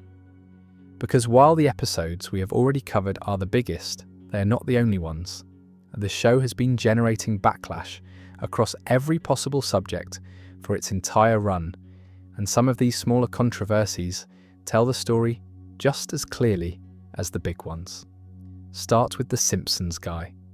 Season 13, Episode 1. It aired on September 28, 2014. This was the long-awaited crossover episode between Family Guy and The Simpsons, two shows that had been compared to each other, sometimes favourably and sometimes not, for the entirety of Family Guy's existence. The episode was 44 minutes long, written by Patrick Meighan and directed by Peter Shin. The premise was simple. The Griffin family leaves Quahog after Peter writes a misogynistic comic strip that gets him in trouble. Their car is stolen. They end up in Springfield. They meet the Simpsons. On its surface, the episode was a fan service event. Homer and Peter go to a bar together. Stewie and Bart cause trouble together. The two families interact in ways that the audience had been imagining for years. The episode ends with an extended fight between Homer and Peter that escalates to absurd proportions, which is exactly what you would expect from these two characters. But there was one scene that generated controversy that extended well beyond the usual fan arguments about which show was better. In the episode, Bart Simpson teaches Stewie Griffin how to make prank phone calls. This is a classic Bart Simpson activity that goes back to the earlier seasons of The Simpsons. During one of the calls, the punchline involves a reference to sexual assault. The specific line was about someone's sister being the target of a violent act. The Parents Television Council responded. Tim Winter, the organisation's president, found the joke troubling. He cited its potential impact on how people perceive sexual assault. This was not a case of the PTC objecting to a dirty word or an exposed body part. This was a case of a joke normalising a violent crime in a scene between two child characters, one from each show. The controversy highlighted a fundamental tension in the crossover concept. The Simpsons, for all its edge, had spent decades as a family-friendly show that parents could watch with their children. Yet Family Guy had never been that show. Putting the two casts together meant putting the Simpsons characters in a Family Guy-style joke, and the dissonance was uncomfortable for a lot of people. Then there is the Terry Schiavo episode. This one sits in a specific category of Family Guy controversy because it involves not a fictional scenario or a cultural abstraction, but a real person who suffered and died. In the Season 8 episode Peter Asment, which aired in 2010, Stewie's preschool class performs a play about Terry Schiavo. If you do not remember the Terry Schiavo case, she was a woman who sustained massive brain damage in 1990 and spent 15 years in a persistent vegetative state. Her case became one of the most contentious legal and ethical battles in American history, involving her family, the courts, the Florida legislature, and the United States Congress, and the president. She died in 2005 after her feeding tube was removed, following years of litigation. Family Guy turned her case into a children's play. The students sang a song that contained lyrics describing Schiavo as kind of alive and calling her the most expensive plant you'll ever see. The scene was exactly what you would expect from Family Guy. It was dark, it was tasteless, it was designed to provoke a reaction. The reaction came from multiple directions. The American Life League protested. Schiavo's own family spoke out against the show. Her brother, Bobby Schindler Jr., publicly urged Fox to cancel Family Guy entirely. The scene was not just making fun of a concept or a cultural phenomenon. It was making fun of a specific woman's prolonged suffering and death, and it was doing so in front of the woman's surviving family members who were still grieving. Road to Germany is another episode worth examining. It is one of the show's popular Road to episodes, which follow Brian and Stewie on fantastic adventures that usually involve some form of science fiction or time travel. In this particular installment, Brian, Stewie and Mort Goldman accidentally travel back in time to World War II era Germany. Mort is the show's primary Jewish character, so the episode's premise is a Jewish man accidentally arriving in Nazi Germany during the Holocaust. The show found humour in this. The episode was well received by many fans and was praised for some of its comedy. But the criticism was that the entire setup required the audience to laugh at scenarios that involved the systematic murder of millions of people. With a Jewish character present as the person most directly threatened by the historical context. The question raised by critics was not whether the episode was funny, because parts of it undeniably were, but whether the Holocaust should be available as a backdrop for a time travel comedy adventure. A Shot in the Dark is another entry in the catalogue of Family Guy episodes that drew on real-world tragedy. In this episode, Peter accidentally shoots Cleveland Brown's teenage son. The episode was inspired by the shooting of Trayvon Martin by George Zimmerman in February of 2012, an event that became one of the defining moments of the American conversation about racial violence and policing. The case led to protests, legal proceedings, and a national reckoning with how Black Americans are treated by armed civilians and law enforcement. A Family Guy took this event and turned it into a Peter Griffin storyline. The criticism was straightforward. An animated comedy was mining a real teenager's death for content. Trayvon Martin was a real person. He had a real family. His death caused real pain to real people. Turning that pain into a cartoon scenario where the bumbling protagonist accidentally does something similar felt, to many viewers, like the show had crossed a line between dark humour and exploitation. And then there is the Cleveland recast, which is not about a specific episode, but about a decision that reshaped the show's production in a fundamental way. For the first 19 seasons of Family Guy, Cleveland Brown was voiced by Mike Henry. Mike Henry is white, Cleveland Brown is black. For most of the show's run, this was not widely discussed or contested. Voice acting has a long tradition of actors playing characters of different races, and Henry's performance was generally well regarded. But in 2020, amid a broader cultural conversation about racial representation in media that was intensified by the protests following the killing of George Floyd, Henry made a decision. He stepped down from the role. He issued a public statement saying that people of colour should voice characters of colour. The announcement was part of a wave of similar decisions across the animation industry.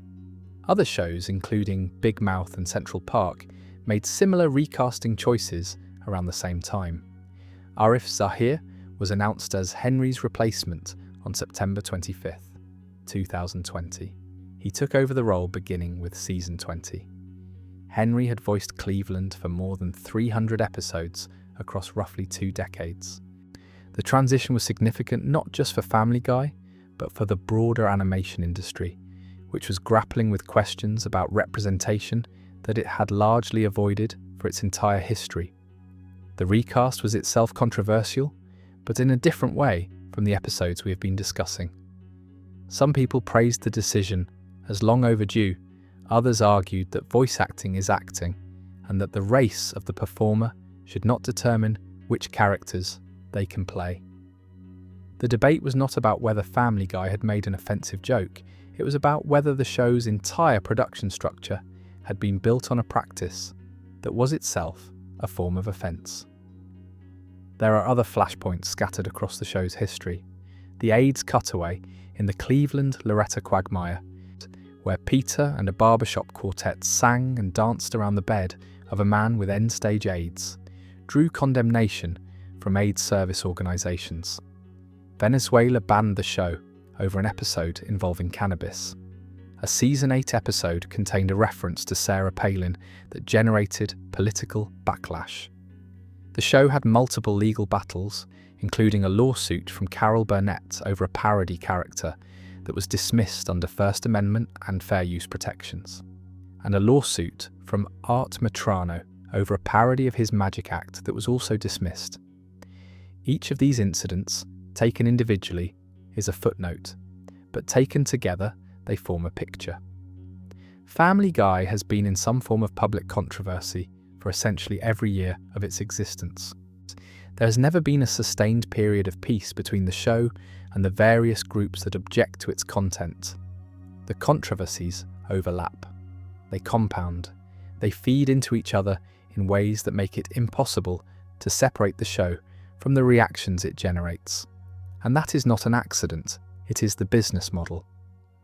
Before we move on, if you are enjoying this, please consider subscribing. It genuinely helps. The next section pulls all of this together. It looks at the legal battles, the institutional responses, and the machinery that has kept Family Guy at the centre of American cultural conflict for a quarter century. There is a way of looking at Family Guy's entire history that most people never quite put together. When you look at the individual episodes one at a time, each controversy seems like its own event.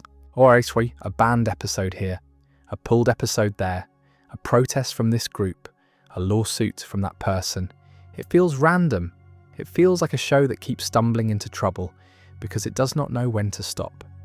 But when you step back and look at all of it together, the randomness disappears. What emerges is a system, a machine, a self-sustaining engine that converts controversy into survival.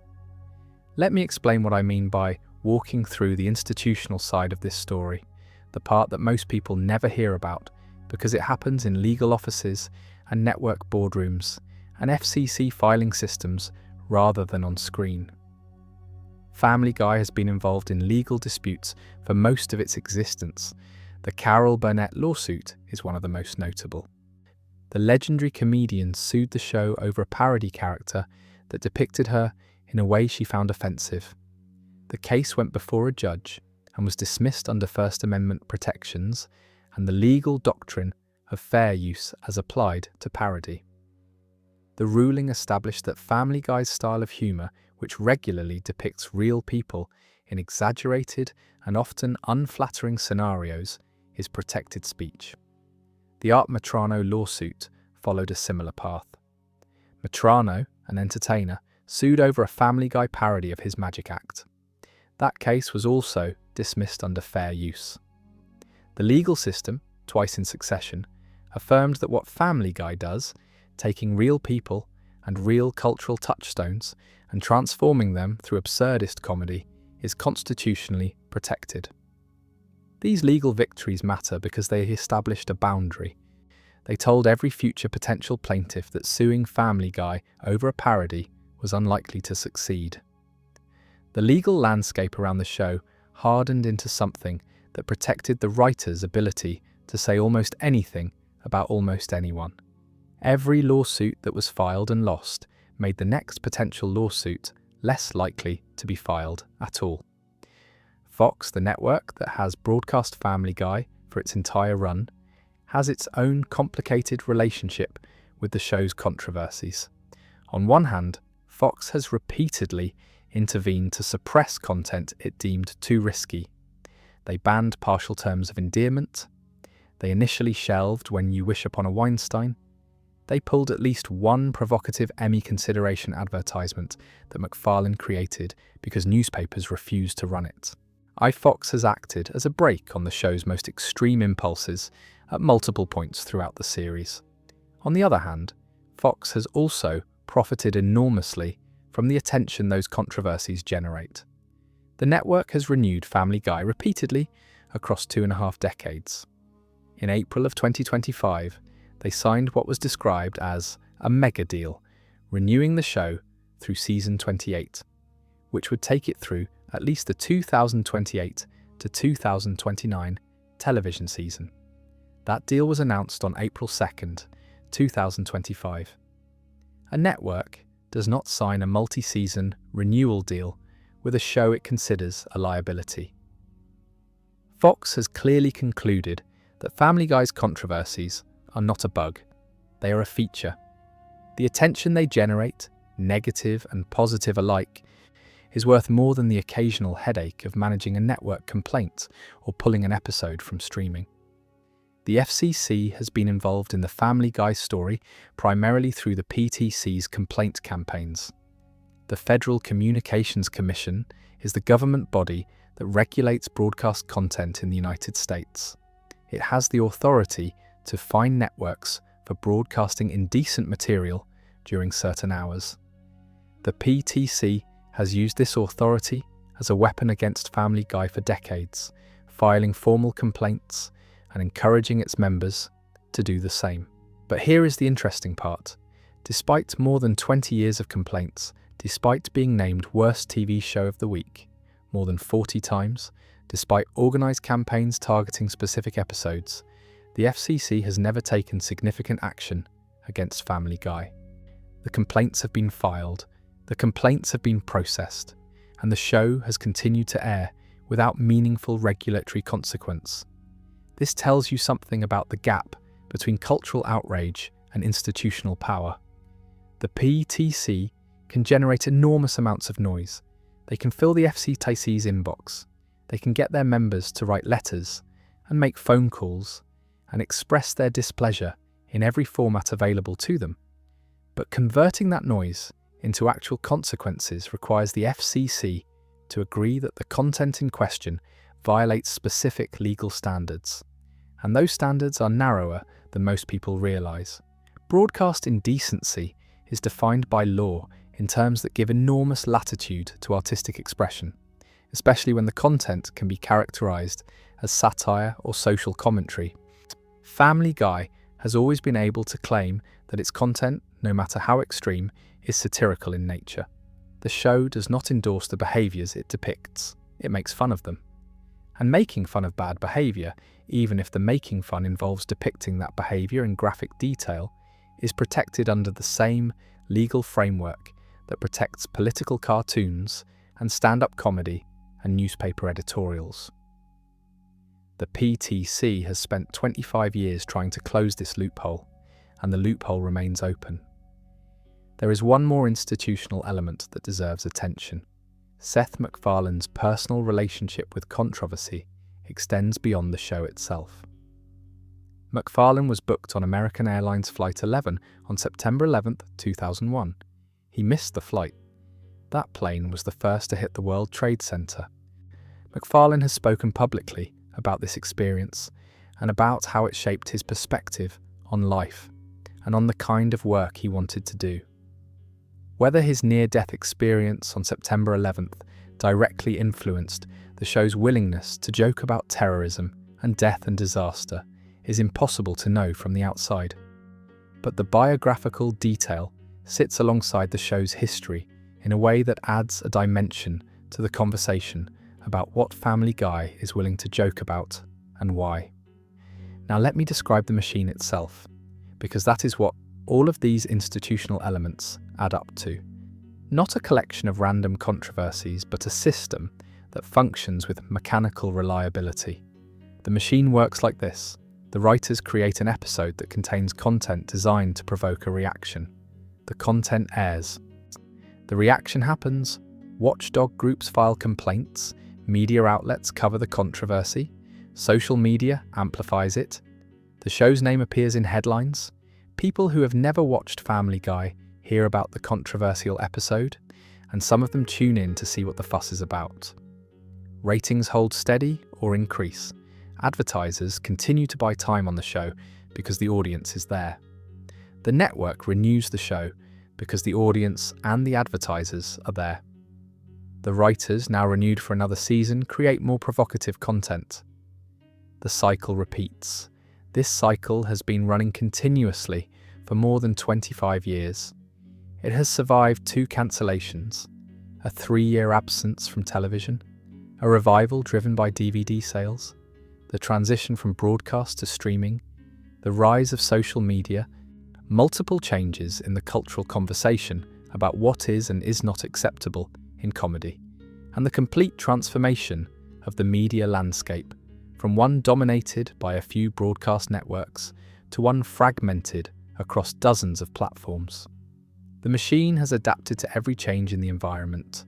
When the PTC was the primary source of opposition, the show made the PTC into content. When social media became the primary amplifier of controversy, the show learned to generate controversies that were perfectly sized for social media outrage cycles. When streaming became the primary distribution method, the show's most controversial episodes became sought-after content that drove viewers to the platforms that carried them. And through all of it, the fundamental equation has never changed. Controversy equals attention. Attention equals audience. Audience equals renewal. Renewal equals more controversy. Family Guy is not the only show that benefits from controversy. South Park has used a similar dynamic for its own run, but there is a difference between the two approaches. South Park's controversies tend to be targeted and purposeful.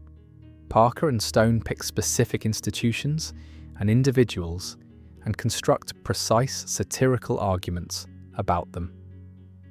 Their controversies are about something. They have a thesis. Family Guy's controversies are often about nothing more than the controversy itself. The show does not always have a point to make about the subject it is provoking outrage over. Sometimes it is just seeing how far it can go. Sometimes the joke is that there is no joke, just a provocative image or statement thrown at the audience to see what happens. And the machine does not require purpose, it only requires reaction. This is what has made Family Guy so durable and so difficult to kill. Shows that depend on quality can be undermined by a bad season. Shows that depend on critical acclaim can be abandoned when the critics move on. Shows that depend on a specific cultural moment can become irrelevant when the moment passes. But a show that depends on controversy can survive almost anything, because controversy is always available. There is always something new to provoke. There is always a new boundary to test. There is always a new group that has not yet been offended. The machine is still running. It ran last week. It will run next week. It will run for as long as there are people willing to be outraged and other people willing to watch the outrage happen. And based on the multi-season renewal deal signed in 2025, it will be running for at least several more years. Before we move on, if you are enjoying this, please consider subscribing. It helps the channel a great deal. We are coming to the end of our journey through the most controversial episodes and moments in Family Guy history. And the final section is not about any specific episode or controversy. It is about what all of this means. About what Family Guy's 25-year war with decency and propriety and cultural sensitivity tells us about the show itself and about the audience that has kept it alive through everything. There is a question that has followed Family Guy for its entire existence. It is the same question that follows every piece of art that deliberately seeks to offend. The question is simple. Is any of this worth it? Not is it funny. Family Guy is often very funny. That has never been in serious dispute, even among the show's harshest critics. The question is whether the kind of comedy that Family Guy practices, the kind that requires a constant supply of outrage and offence and cultural transgression to sustain itself, is something that has value beyond the laughter. Whether the show is doing something meaningful or just doing something loud. To answer that, you need to understand what Family Guy actually is, stripped of the controversies and the complaints and the legal battles and the headlines. At its core, Family Guy is a show about a family. A stupid, dysfunctional, occasionally cruel, occasionally tender family living in a small town in Rhode Island. Peter is an idiot. Lois is exasperated. Chris is confused. Meg is ignored. Stewie is a genius trapped in a baby's body. Brian is a dog who thinks he's a person. They fight, they make up, they watch television together, they go through the motions of American domestic life with a soundtrack of pop culture references and non-sequitur cutaway gags. That is the foundation. Everything else, all the controversy, all the outrage, all the banned and pulled and protested episodes, is built on top of that foundation. The controversies are not the show. They are the weather that surrounds the show. And like weather, they are impossible to control and often impossible to predict. Consider the range of subjects that have generated controversy across the show's history. Religion, race, disability, sexuality, gender identity, terrorism, abortion, domestic violence, the Holocaust, celebrity culture, censorship itself. Family Guy has found the pressure point in nearly every major cultural conversation of the past 25 years and pressed on it. Some of these were deliberate provocations, some were creative experiments that went wrong, some were coincidences that became controversies because of timing, like Turban Cowboy airing a month before the Boston Marathon bombing. But across all of these different subjects and all of these different types of controversy, there is one consistent element. Family Guy treats everything the same. It gives every subject the same level of irreverence, the same willingness to be tasteless, the same refusal to grant any topic or person or institution special immunity from being turned into a joke. This is the show's central principle, and it is also the source of all its problems. Because treating everything the same is not actually the same as treating everything fairly. Making a joke about Peter being fat and making a joke about a transgender woman's existence are not equivalent acts, even if they are delivered with the same comedic energy and the same disregard for consequences. A joke about a fictional character's weight does not reinforce a system of discrimination. A joke about a transgender woman provoking 30 seconds of vomiting does. The impact is different, even if the intent is the same, and Family Guy has never been willing to acknowledge that distinction. This is the core tension in the show, and it is the core tension in this entire 2-hour conversation we have been having tonight. Family Guy operates on a principle of comedic egalitarianism. Everything is fair game. Nothing is sacred. No subject is too sensitive, and no person is too important to be mocked. In theory, this is a defensible position. It is the position that most advocates of free expression would endorse.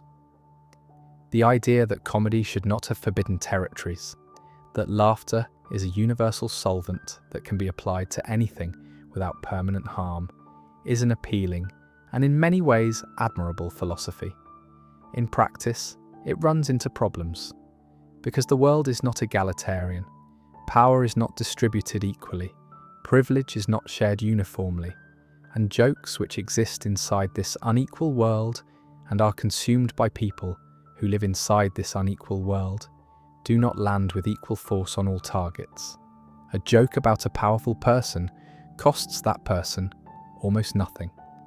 A joke about a marginalized person can cost that person a great deal. Family Guy's refusal to make this distinction is both its greatest strength and its most significant blind spot. Seth MacFarlane has spoken about this tension in interviews across the show's history. He has consistently defended the show's approach by arguing that no group should be exempt from humour. He has expressed genuine surprise and distress when specific communities have been hurt by episodes he believed were sympathetic. He has maintained throughout that the show is fundamentally on the side of progressive values, even when the jokes seem to point in the opposite direction. And in some ways, he is right. Family Guy has consistently mocked conservative politicians, religious hypocrisy, corporate greed, and institutional power. The show's political orientation, to the extent that it has one, is broadly progressive. MacFarlane himself is a vocal supporter of liberal causes. The tension is not between the show's politics and its comedy. The tension is between the show's ideals and its methods. You can believe in equality and still produce comedy that reinforces inequality if you refuse to pay attention to how your jokes land on different audiences. This is why the show's most successful, controversial episodes are the ones where the target is power rather than vulnerability. PTV works because it targets the mechanism of censorship itself. The PTC, Fox, and the FCC are all powerful institutions, and making fun of them carries no risk of punching down. When You Wish Upon a Weinstein works, despite its uncomfortable premise, because the joke is ultimately on Peter's stupidity rather than on Jewish culture.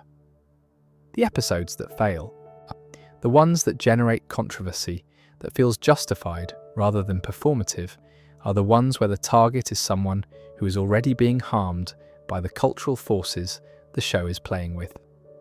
Quagmire's Dad fails because it targets the dignity of transgender people. Screams of Silence fails because it targets the comprehension of domestic violence victims. A Shot in the Dark fails because it targets the grief of a real family. The pattern is consistent. When Family Guy punches up, the controversies feel earned and the comedy feels bold. When Family Guy punches down, the controversies feel deserved and the comedy feels cruel. The show has never been willing to distinguish between the two, and as a result, its legacy is permanently mixed. Now, having said all of that, I need to say something else. Something that the show's critics often overlook because it does not fit neatly into the argument that Family Guy is harmful and should be stopped. Family Guy has been on the air for more than 25 years. It has aired roughly 450 episodes. It has been watched by tens of millions of people across multiple generations. It survived 2 cancellations, a 3-year hiatus, and the complete transformation of the television industry from broadcast to streaming. It has been renewed through at least season 28, which means it will still be producing new episodes when it turns 30 years old. No show survives that long by accident. No show maintains an audience that large for that many years without giving that audience something it cannot get anywhere else.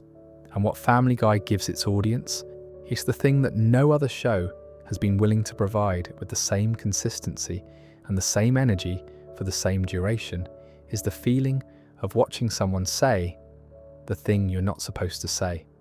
That feeling is powerful. It is the same feeling that drives people to South Park, and to stand-up comedy, and to late-night television, and to any other form of entertainment that trades in transgression. The appeal is not the cruelty, the appeal is the freedom. The feeling that in this space for these 22 minutes, the rules that govern polite conversation do not apply. You can laugh at things you would never laugh at in public. You can think things you would never admit to thinking.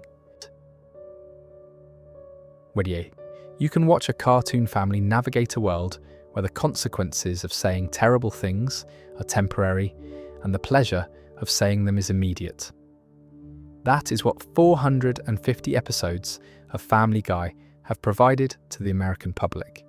A space where the unsayable is said, the unthinkable is thought, and the unforgivable is forgiven by the end of the episode. Whether that space is valuable or harmful depends entirely on who you are and where you are standing when you look at it. If you are someone who has never been the target of the kind of joke Family Guy makes, the space feels liberating. It feels like proof that comedy can go anywhere and that no subject should be protected from laughter. If you are someone who has been the target, someone who is transgender, someone who is Muslim, someone whose family member suffered from the condition being parodied, someone whose child was killed at a marathon, the space feels dangerous. It feels like proof that your pain is entertainment, that your identity is a punchline, and that the people laughing do not see you as fully human. Both of these experiences are real. Both of them are happening simultaneously every time a controversial Family Guy episode airs.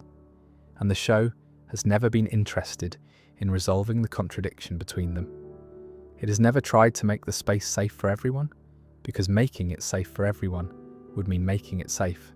And safety is the one thing that Family Guy has never offered. The show premiered on January 31st, 1999.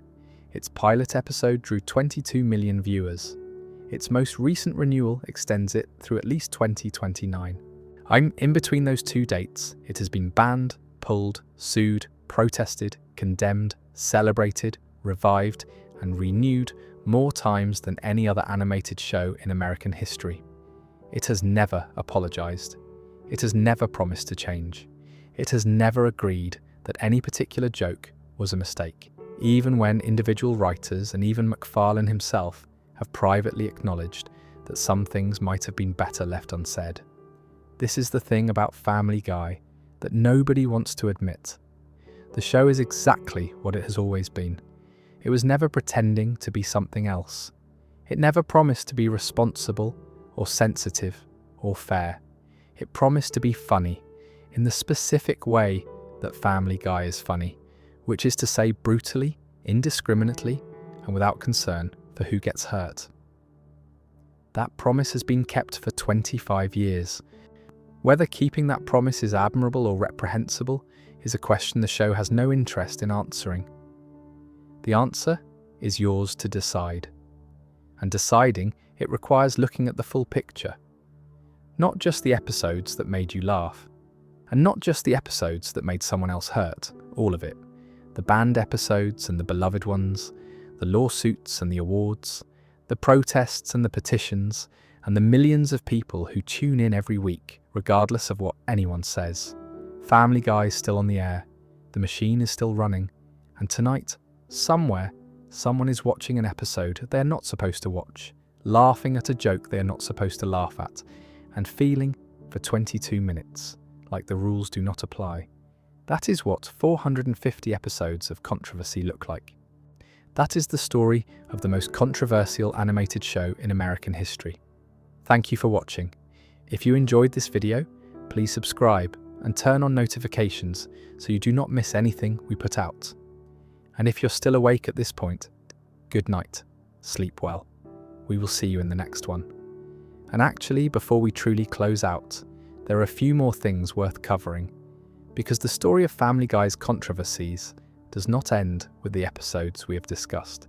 It continues into the show's relationship with its own past and the way that past keeps coming back. One of the most underappreciated aspects of Family Guy's controversial history is how the show itself has acknowledged its own evolution. In the show's 300th episode, which aired during season 16, Stewie sits down with a therapist and makes a remarkable admission. He confesses that his British accent is a psychological facade. It is a mask he's been wearing his entire life. The scene is played seriously. It is one of those rare Family Guy moments where the comedy stops and the character reveals something genuinely vulnerable about himself. The significance of this moment extends beyond Stewie's character. It is the show acknowledging that it too has been wearing a mask. Family Guy in 2018 is not the same show it was in 1999. The edginess that defined its early years has been modulated, not eliminated, but adjusted to fit a different cultural moment. The show still pushes boundaries, but the boundaries have moved, and the show has moved with them. This evolution is most visible in the Cleveland Brown recasting, which we discussed earlier, but it extends to the writing as well. The writers have acknowledged, in interviews and in the show itself, that certain types of jokes they made in earlier seasons would not be made today. This is not a repudiation of the old material. It is a recognition that comedy exists in a cultural context and that context changes. But here is the fascinating complication. The old episodes still exist. They are still on streaming platforms. They are still on DVD. They are still being discovered by new audiences every day. A teenager watching Season 8 on Hulu in 2026 is watching content that was produced in 2009 and 2010 in a cultural moment that was fundamentally different from the one they are living in. The jokes that were controversial when they aired are often more controversial now because the standards of what is acceptable have shifted significantly in the intervening years. This creates a problem that Family Guy shares with every long-running show, but that hits Family Guy harder than most. The show's back catalogue is a minefield. Episodes that were considered pushing the envelope in 2005 are considered unacceptable by 2025 standards. Episodes that generated moderate controversy when they aired now generate outrage when they resurface on social media, stripped of their original context and presented as evidence of the show's fundamental character. The turban cowboy situation is the most extreme example of this, but it is not the only one. The cutaway involving the AIDS patient, the Terry Schiavo song, the treatment of Ida in Quagmire's Dad, all of these moments continue to circulate online and continue to be discussed, continue to generate fresh waves of outrage years and sometimes decades after they originally aired. The controversies do not expire, they compound. And this is where the machine metaphor becomes most apt. A physical machine needs fuel to run. Family Guy's machine does not just run on new controversies, it runs on old ones too. Every time someone discovers a controversial episode for the first time, every time a clip goes viral on a platform that did not exist when the episode was made, every time a think piece is written about a moment from the show's past, the machine gets another burst of fuel. The show does not need to create new outrage to stay relevant. It has 25 years of stored outrage that can be tapped at any time. This is why the multi-season renewal deals keep coming. Fox is not just investing in the show's future, they are investing in its past. The entire catalogue, from Death Has a Shadow in 1999 to whatever airs next week, is a single, interconnected asset. The controversial episodes drive as much engagement as the beloved ones, sometimes more. There is one final detail that ties this entire story together, and it is a detail about the man at the centre of all of it. Seth MacFarlane created Family Guy when he was 24 years old. He is now in his early 50s. He has been making this show for his entire adult life. He has grown up with it. He has changed with it. He has watched the world around it change in ways that nobody could have predicted when the show debuted in the final year of the 20th century. MacFarlane has spoken in recent years about his complicated feelings toward the show. He has expressed interest in other projects. He has produced films and hosted award shows and created other television programs. but he keeps coming back to Family Guy. The show is his first creation, and it remains his most famous. It is the thing that will define his legacy regardless of what else he does, and the controversies are part of that legacy. Not a blemish on it, not an asterisk next to it, a part of it, inseparable from the comedy and the music and the characters and the cultural impact. MacFarlane created a show that was designed to provoke, and it has provoked consistently for a quarter of a century. That is an achievement, regardless of how you feel about what was provoked. The show has never been universally loved. It has never been universally hated. It has existed in the space between those two things for its entire run, each generating more conversation about animated comedy than any other show of its era, except perhaps South Park. The conversation has sometimes been angry. It has sometimes been thoughtful. It has almost always been passionate. And that passion, that willingness of millions of people to care deeply about what a cartoon does and does not do, is the final proof that the machine works. Family Guy is not just a television show. It is a cultural experiment that has been running for more than 25 years. The experiment is simple. What happens when you make a show that refuses to respect any boundary? What happens when you keep making it for decades? What happens when the boundaries change, but the show does not? The answer is 450 episodes, 2 cancellations, 1 revival, multiple bans, dozens of lawsuits and protests and FCC complaints, billions of dollars in revenue, and a renewal deal that extends through the end of the decade. The answer is Family Guy, still on the air, still making jokes that someone somewhere finds unforgivable, still running the machine. Good night, everyone. Sleep well. We will see you in the next one. Actually, I want to circle back to something before we truly sign off, because there is one more thread in this story that deserves attention. It is the thread that connects Family Guy not just to its own controversies, but to the broader landscape of animated television and to the question of what adult animation is allowed to be in America. When Family Guy premiered in 1999, the landscape of adult animation was dominated by a single show. The Simpsons had been on the air for a decade at that point. It was the benchmark. It was the standard against which every other animated comedy would be measured.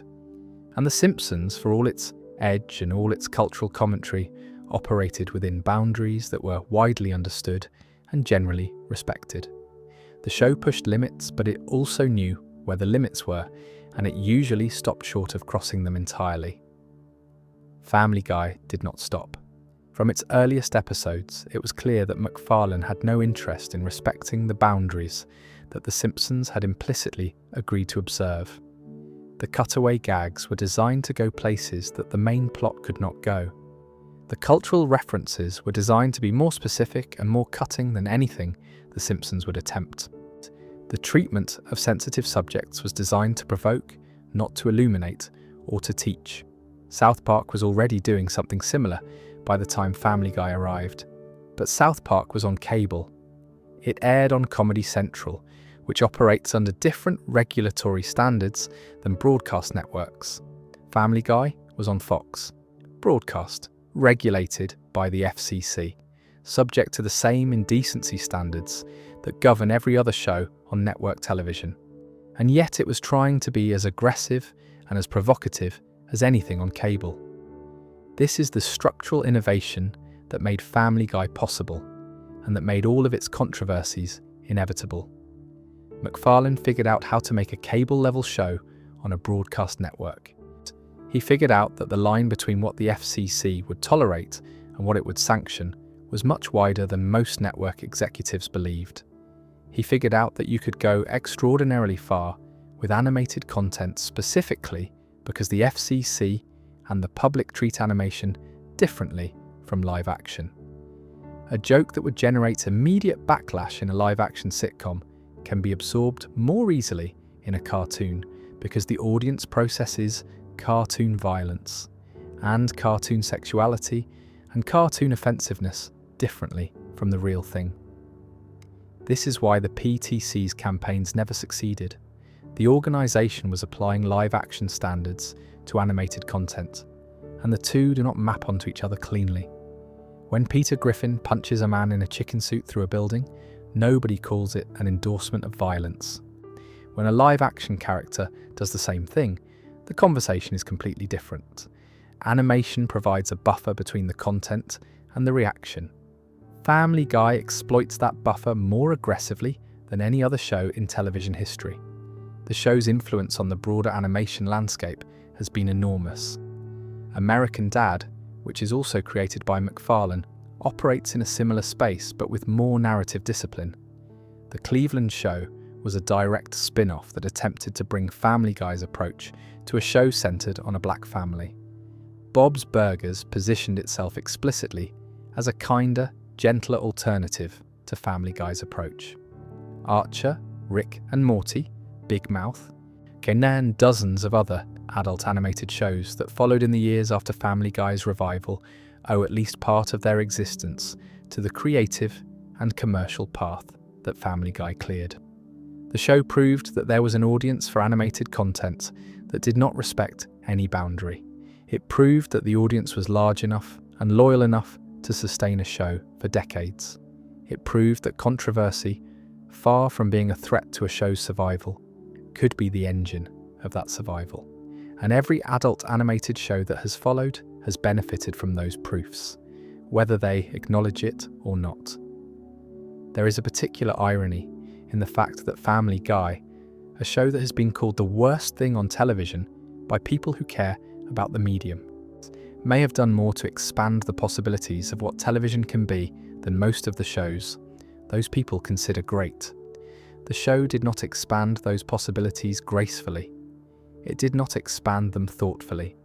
It expanded them the way a bulldozer expands a road, by pushing through everything in its path and leaving it to the people who come after to decide what to build on the cleared ground.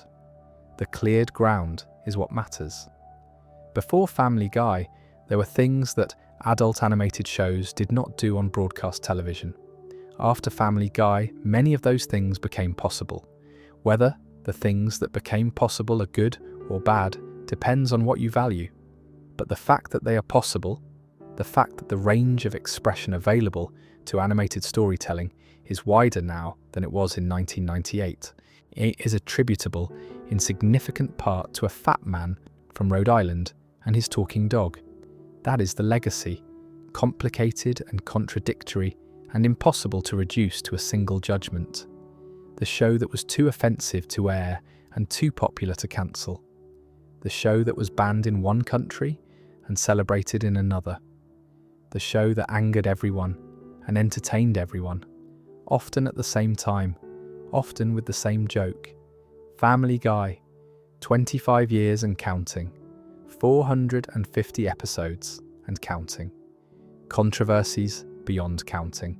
Still here, still running, still refusing to apologise. Good night. And one more thing, because I think this matters and I think you should hear it before you drift off tonight. There is a moment in the show's history that does not fit neatly into any of the categories we have discussed. It is not a controversy. It is not a banned episode. It is not a cultural flashpoint. It is the episode called Brian and Stewie. Season 8, Episode 17. It aired on May 2nd, 2010. This episode is unlike anything else in Family Guy's catalogue. It takes place entirely inside a locked bank vault. The only characters are Brian and Stewie. There are no cutaway gags. There is no musical number. There are no pop culture references. There is no B-plot about Peter and the guys at the Drunken Clam. There is just a dog and a baby trapped in a room together, talking. The episode aired commercial-free.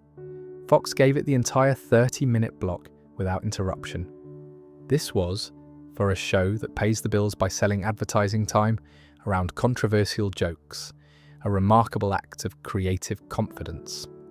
The network was essentially saying that this episode did not need the usual machinery.